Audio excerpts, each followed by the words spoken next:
Division हुआ है तो किन किन के बीच हुआ है भाई? एक तो तुम्हारा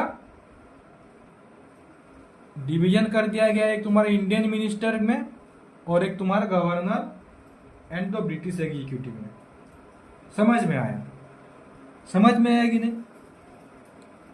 देखो, तुम्हारा जो इंडियन मिनिस्टर थे वो सब इलेक्टेड होकर रखे गए थे। पहली बात ये है कि इंडियन लोग को डायरेक्टली सेंट्रल लेवल में तुम्हारा इलेक्टेड होके नहीं आ रहे थे उतना, जितना पार्टिसिपेशन तुम्हारा प्रोविंशियल लेवल में आता था।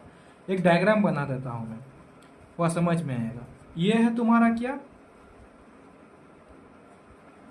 ये है तुम्हारा सेंट्रल, समझ लो ऊपर है तुम्हारा। ये है तुम्हारा प्रोविंशियल, समझ में आ रहा है? प्रोविंशियल लेवल को तुम्हारा डिवीजन कर दिया गया भाई। पावर को क्या, इन टर्म्स ऑफ पावर हम देख रहे हैं अभी, पावर में डिवीजन कर दिया। एक रहा तुम्हारा गवर्नर और एक रहा तुम्हारा इंडियन मिनिस्टर। जो इंडियन मिनिस्टर तुम्हारा प्रोविंशियल लेवल में इलेक्टेड होके आ रहे थे, ज्यादातर इलेक्शन पार्टिसिपेशन का कंसेप्ट आया। एक तुम्हारा पार्टिसिपेशन का डिमांड जो था वो तुम्हारा फुलफिल हुआ, ठीक है भाई।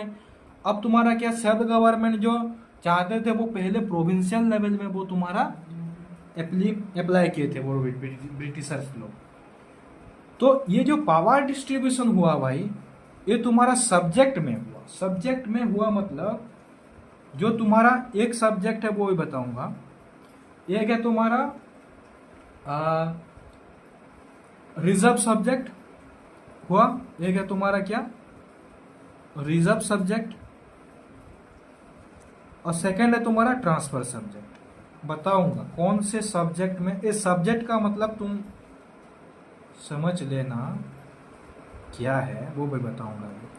ये जो सब्जेक्ट जो बता रहा हूं ना, ये तुम्हारा फील्ड एरिया है कि कौन कौन से फील्ड में तुम्हारा, कौन कौन से फील्ड में तुम्हारा रिजर्व आएगा, कौन कौन से फील्ड में तुम्हारा ट्रांसफर सब्जेक्ट आएगा, ट्रांसफर पावर आएगा। रिजर्व पावर कौन से फील्ड में आएगा, ट्रांसफर पावर कौन से फील्ड में आएगा। तो ये जो पावर डिवीजन हुआ भाई, आप लोग के दिमाग में यह आ रहा होगा कि ठीक है, पावर डिवीजन तो तुम्हारा गवर्नर और इंडियन मिनिस्टर के बीच हुआ है, तो गवर्नर को कौन सा तुम्हारा सब्जेक्ट मिला और ट्रांसफर में कौन सा, इंडियन मिनिस्टर को कौन सा मिला। तो रिजर्व में जो था वो तुम्हारा मेनली सोलली तुम्हारा कौन, ब्रिटिश एग्जीक्यूटिव एंड गवर्नर का कंट्रोल था। समझ में आ रहा है? कंट्रोल किनका था? रिजर्व में तुम्हारा गवर्नर एंड तुम्हारा ब्रिटिश एग्जीक्यूटिव जो था सेंटर।